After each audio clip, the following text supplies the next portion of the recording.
একটা কোটেশন দিয়ে আজকের এপিসোড শুরু করা যাক। কেউ কখনো ইনকাম করে ধনী হয় না, মানুষ ধনী হয় খরচ নিয়ন্ত্রণ করে। ধরুন, একজন মাসে 1 লক্ষ টাকা ইনকাম করে এবং খরচও করে 1 লক্ষ টাকা। তো সে জীবন আনন্দ ফুর্তি করে কাটাতে পারে, কিন্তু কোনোদিন ধনী হতে পারবে না। ধনী হতে গেলে খরচ নিয়ন্ত্রণ করতেই হবে, সেটা অবশ্যই একটা সিস্টেমেটিক ওয়েতে। আর যখনই খরচ নিয়ন্ত্রণ হবে তখনই সেভিংও হবে। সেভিং হলে ইনভেস্টমেন্টের প্রশ্ন আসবে, আর সঠিক ইনভেস্টমেন্ট হলে টাকা টাকাকে ধরে আনবে। এটাই ইনভেস্টমেন্টের মজা। তার মানে এই নয় আমি যেমন তেমন করে ইনভেস্ট করলেই হলো। ব্যাপারটা যে সহজ নয় সেটা আমরা সবাই জানি। আজকের ভিডিওটা ইনভেস্টমেন্ট ব্যাপারটাকে অনেকটা সহজ করে তুলবে বলে আমার বিশ্বাস। আসুন শুরু করা যাক। ইনভেস্ট করার আগে এই বিষয়গুলি বিচার করুন। আপনি যে কাজ করেন সেটা স্থায়ী না অস্থায়ী? কত টাকা মাসে সঞ্চয় করেন, যেটা অন্তত আগামী 3 বছরের মধ্যে প্রয়োজন পড়ার সম্ভাবনা নেই? আপনি বছরে কত পার্সেন্ট রিটার্ন আশা করেন? আফটার রিটায়ারমেন্ট আপনি কত টাকার মালিক হবার আশা করেন? আপনার রিস্ক নেবার ক্ষমতা কতটা? অর্থাৎ যে টাকা বরবাদ হলে আপনার কিছু এসে যাবে না। আপনার মাইন্ড সেট আপ কেমন? আপনি কি শেয়ার বাজার সংক্রান্ত বিষয়ে ওয়াকিবহাল? বাজারে বড় সড়ো মন্দা দেখা দিলে আপনি কি করবেন? টিকে থাকতে পারবেন তো? আপনার জীবন দর্শন কেমন? কিসে মজা পান, ট্রেডিং না ইনভেস্টমেন্ট? এবার আসা যাক পয়েন্ট নাম্বার 1-এ। আপনি কি করেন? হতে পারেন আপনি গভর্নমেন্ট এমপ্লয়ি, কোনো কোম্পানি এমপ্লয়ি, বড় ব্যবসাদার, ছোট ব্যবসাদার, দোকানদার ইত্যাদি ইত্যাদি। হিসাব করে দেখলে অবশ্যই একটা নির্দিষ্ট পরিমাণ টাকা রোজগার আপনাকে করতেই হয়, সঙ্গে খরচও। তারপর খরচ বাঁচিয়ে কিছু পরিমাণ টাকা আপনি সেভ করেন। দুজন ব্যক্তির সেভিং কখনো এক হতে পারে না যদি তাদের ইনকামের প্রকৃতি আলাদা হয়। সাধ্য অনুযায়ী সাধ করুন। রাতারাতি ওয়ারেন বাফেট অথবা রাকেশ ঝুনঝুনওয়ালা হতে যাবেন না। যেটা প্র্যাকটিক্যাল সেটাই করুন। আকাশ কুসুম কল্পনায় সময় স্টামিনা দুই নষ্ট হয়। এবার আসা যাক পয়েন্ট নাম্বার 2-তে। মাসে কত টাকা আপনি সঞ্চয় করেন? সেটা কি আগামী 3 বছরের জন্য স্পেয়ারেবল? যদি স্পেয়ারেবল হয় তবে ইকুইটি অথবা মিউচুয়াল ফান্ডে ইনভেস্ট করার কথা ভাবুন। কারণ সাধারণত 3 বছরের বেশি বাজারে মন্দা দেখা যায় না। অবশ্যই এর ব্যতিক্রমও আছে, যেমন 2005 সাল থেকে দীর্ঘদিন ধরে বাজারে মন্দা চলেছিল। আপনার সঞ্চয়ের পরিমাণ একটু বেশি হলে তবে অবশ্যই সংসারী মানুষ হিসাবে ইমার্জেন্সি একটা ফান্ড করে রাখা উচিত। সেটা আপনার অসময়ে সাহায্য করবে। যদি আপনার সঞ্চয়ের পরিমাণ কম হয় তবে মার্কেটে ইনভেস্ট করার আগে কিছুদিন সঞ্চয়ের টাকা নিজের কাছেই জমিয়ে রাখুন। কিছু স্পেয়ারেবল টাকা হলে তবেই মার্কেটে ইনভেস্ট করা উচিত। অন্যথায় মার্কেট থেকে জলদি টাকা তুলতে গেলে লস বুক করতে হতে পারে, যেটা প্রাথমিক অবস্থায় বেদনাদায়ক। সবসময়ই মনে রাখবেন, ইকুইটি মার্কেট কিন্তু কোনো দোকান বা লোকাল কোনো বিজনেসের মতো নয়। যে কোনো আন্তর্জাতিক পরিস্থিতি মার্কেটের উপর যখন তখন ভীষণ বড় প্রভাব ফেলতে পারে। তার জন্য তৈরি হয়েই মাঠে নামা উচিত। Next point number 4। আপনি বছরে কত পার্সেন্ট রিটার্ন আশা করেন? নিজের বয়স অনুপাতে রিটার্ন প্ল্যান সেট করুন। যাদের বয়স 25 থেকে 35-এর মধ্যে তারা একটু বেশি রিস্ক নিতে পারেন, কারণ কোনো ভুলভ্রান্তি হয়ে গেলে রিকভারির সময় পাবেন, নিজেকে শুধরে নিতে পারবেন। আপনি যদি 15 থেকে 20%-এর মধ্যে রিটার্ন এক্সপেক্ট করেন তবে অবশ্যই সেক্টর বেছে ফাস্ট গ্রোয়িং স্টক বেছে নিন, যাদের সেলস গ্রোথ, প্রফিট গ্রোথ মোটামুটি 15 থেকে 20%-এর মধ্যে। পছন্দের মধ্যে রাখুন স্মল ক্যাপ এবং মিড ক্যাপ কোম্পানিগুলিকে। ধরুন আপনি যদি মাসে 15,000 টাকা 15 বছরের জন্য রেগুলার ইনভেস্ট করেন, তবে 15 বছরে ইনভেস্টেড অ্যামাউন্ট হবে 27 লক্ষ টাকা। আর এই টাকা 15% রিটার্নে 15 বছর কম্পাউন্ড হলে আপনি পাবেন 1,02,946 টাকা।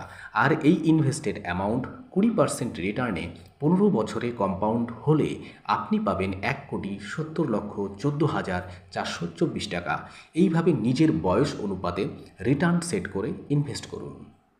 যাদের বয়স 35 থেকে 45-এর মধ্যে সেক্টর বেছে mid cap, large cap stock অথবা মিউচুয়াল ফান্ড বেছে নিন। অনায়াসে 10 থেকে 15% রিটার্ন পেয়ে যাবেন। অবশ্য যারা বিজনেস মার্কেট বোঝেন, কনফিডেন্স আছে, তাদের ক্ষেত্রে বয়স কোনো ফ্যাক্টর নয়। তারা যে কোনো বয়সে যে কোনো রিটার্ন সেট আপ করে সেই অনুযায়ী ইনভেস্ট করতে পারেন। তবে সাধারণ হিসেবে বয়স বাড়ার সঙ্গে সঙ্গে ইনভেস্টমেন্ট লার্জ ক্যাপের দিকেই যেতে দেখা যায়, কারণ সেখানে ঝুঁকি অনেক কম। লামসাম ইনভেস্টমেন্টের সময় অবশ্যই বেয়ার মার্কেট দেখে করা উচিত, তাতে ভালো রিটার্ন তাড়াতাড়ি মিলবে। অবসরকালীন জীবনের ভাবনা চিন্তা যদি আগে থেকেই করে রাখেন, তাহলে অবশ্যই তার জন্য একটা টার্গেট ফিক্সড আপ করে ইনভেস্টমেন্টে নামতে হবে। সেক্ষেত্রেও বয়স অনুযায়ী ঝুঁকি নেওয়া উচিত, যাতে করে বেশি বয়সে কোনো বিপদে না পড়তে হয়। আমরা কেউ চাই না অবসরকালীন জীবন ঝুঁকিপূর্ণ হোক। মানে হাতে 25 বছর সময় পেলে একরকম স্ট্র্যাটেজি তৈরি করুন, যেখানে ঝুঁকি অনেকটাই বেশি নিতে পারবেন। আর হাতে সময় কম থাকলে ঝুঁকির মাত্রা কমিয়ে নিয়ে স্ট্র্যাটেজি তৈরি করুন। এবার আসা যাক নেক্সট পয়েন্ট, মাইন্ড সেট আপের বিষয়ে। ইনভেস্টমেন্টে মাইন্ড সেট আপ যেন এমন হয় যে কোনো অবস্থাতেই পরিস্থিতি আপনাকে বদলাতে পারবে না। আপনি পরিস্থিতি বদলে দেবেন, অথবা পরিস্থিতি আপনার ফেভারে না আসা পর্যন্ত অপেক্ষা করবেন, হাল ছাড়বেন না। নিজের কথা যদি বলি, আমি লং টাইমের জন্য ইনভেস্ট করি। হুটহাট করে কিছু কেনা বেচা আমার স্বভাব বিরুদ্ধ। ডিপলি স্টাডি না করে আমি কোনো স্টকে এন্ট্রি করি না। আর এন্ট্রি করার পর এক্সপেকটেশন অনুযায়ী রিটার্ন না পেলে ওয়েট করি। ম্যাক্সিমাম ক্ষেত্রে আমি সফল হই, তাইতে আমার পোর্টফোলিও এক্সপেকটেশন অনুযায়ী রিটার্ন দেখায়। এক্সপেকটেশন অনুযায়ী রিটার্ন পেতে গেলে আপনাকে কোম্পানিকে অথবা মিউচুয়াল ফান্ডকে গ্রো করার সময় দিতেই হবে। সব ক্ষেত্রেই আপস অ্যান্ড ডাউনস আসবেই। বিজনেস মডেল যদি আপনার মনের মতো হয়, নিজের স্টাডির উপর যদি আপনার ভরসা থাকে, তবে টিকে থাকুন, আপনি ভালো রেজাল্ট পাবেনই। নেক্সট পয়েন্টে আসা যাক। আপনি কি শেয়ার বাজার সংক্রান্ত বিষয়ে যথেষ্ট ওয়াকিবহাল? একটা বিষয় কিন্তু মনে রাখতেই হবে, ইকুইটি মার্কেট কোনো দোকান বা লোকাল কোনো বিজনেসের মতো নয় যে সহজেই এর আয় ব্যয় আগম নিগম আপনি বুঝে উঠতে পারবেন। আমার অনেক টিচার বন্ধু আছে যারা বাজারকে বোঝে না, তথাপি কারুর পাল্লায় পড়ে মার্কেটে চলে আসে ইনভেস্ট করতে, যেটা সম্পর্কে তাদের কোনো ধারণাই নেই। সেখানে লাফিয়ে পড়া কতটা মূর্খামি কিছুদিন পরে টের পায়। আপনি বাজারকে ডিপলি না বুঝতে পারলে best option mutual fund. Long টার্মের জন্য কোনো ফান্ড চুজ করুন, রেগুলার ইনভেস্ট করতে থাকুন, আনন্দ করতে থাকুন, জীবন উপভোগ করতে থাকুন। একটা সময় আপনার মোটা অঙ্কের টাকা হয়েই যাবে। নেক্সট পয়েন্ট, বাজারে বড় সড়ো মন্দা দেখা দিলে কি করবেন? আসলে বাজার মন্দা আসবে, তারপর আবার তেজি ভাব আসবে, আবার মন্দা আসবে, আবার তেজি আসবে, এটাই হয়ে আসছে। আর বাজারে যখন মন্দা আসে, তখনই ইনভেস্ট করার সঠিক সময়, এটা জেনেই ইনভেস্ট করতে থাকুন। বুঝতে অসুবিধা হলে কোভিড পিরিয়ডের কথা ভাবুন। যারা এই সময়ে বাজারে ভরসা রেখে ইনভেস্ট করেছেন, তারা আজ কতটা গেনার। রিস্ক আমাদের সকলকেই নিতে হয়, ছোট অথবা বড়। আপনি আপনার সাধ্যমতো রিস্ক নেবেন। বাজারে ভরসা রাখুন, বাজার আপনাকে বিমুখ করবে না। এবার আসা যাক জীবন দর্শন প্রসঙ্গে। বাজার থেকে গেনার হতে গেলে লাইফকে একটা জার্নি হিসাবে ভাবুন। আপনাকে দূরের কোনো ডেস্টিনেশনে পৌঁছাতে হবে, অতএব ভড়কালে চলবে না। জার্নি যতই লং হোক না কেন, আপনি চলতে থাকুন, একদিন ঠিক ডেস্টিনেশনে পৌঁছে যাবেন। এখানে কোনো শর্টকাট নেই। আজকে আমরা যেসব বড় বড় ইনভেস্টার্সদের দেখতে পাই, তারা সকলেই একটা লং জার্নির পর এখানে এসে পৌঁছেছে। খোঁজ নিয়ে দেখলে জানতে পারবেন তারা অবশ্যই বাজারে 25 থেকে 30 বছর বা তারও বেশি সময় ধরে আছে।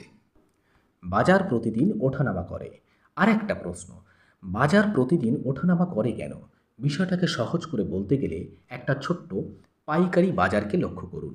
সেখানে ধরুন কোনো চাষি পটল নিয়ে এসেছে বিক্রি করবে বলে, সে সেদিন ভালো দাম পাবে কি না সেটা নির্ভর করে বাজারে কত খরিদ্দারের আমদানি হয়েছে তার উপর। সে আজ যা দাম পেল, আগামী দিন নাও পেতে পারে। শেয়ার মার্কেট ঠিক তেমন, আজ খরিদ্দার কম তো দাম কম, কাল খরিদ্দার যেই বেশি হবে আবার দাম বাড়বে। অর্থাৎ ডিমান্ডের উপর দাম নির্ভর করে, যেটাকে ভ্যালুয়েশন বলা হয়। আমরা চার্টে যেটা পিই বলে জানি। এই ভ্যালুয়েশনের সঙ্গে ইপিএস অর্থাৎ আর্নিং পার শেয়ার মাল্টিপ্লাই করলে অর্থাৎ গুণ করলে শেয়ারের দাম পাওয়া যায়। প্রতিদিন তো ইপিএস চেঞ্জ হয় না, চেঞ্জ হয় শুধু ভ্যালুয়েশন। তাইতে প্রতিদিন শেয়ারের দাম ওঠানামা করে।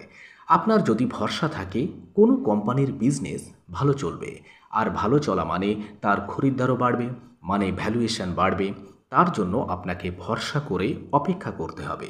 আপনি সঠিক দামটা পেয়ে যাবেন। এখানেই লুকিয়ে যত প্রকারের ফান্ডা। এই ওঠানামা যদি আপনার কাছে গুরুত্বপূর্ণ হয় তাহলে ট্রেডিংয়ে মন দিন। আমি ব্যক্তিগতভাবে ট্রেডিংয়ে ইন্টারেস্টেড নই। আপনারা আপনাদের নিজেদের মাইন্ড সেটআপের উপর বেছে নিতে পারেন আপনারা কিসে ইন্টারেস্টেড, ট্রেডিং না ইনভেস্টমেন্ট। এ বিষয়ে অন্য কোনো ভিডিওতে আরও বিস্তারিত আলোচনা হবে। আজ এই পর্যন্তই, আবার কথা হবে অন্য ভিডিওতে।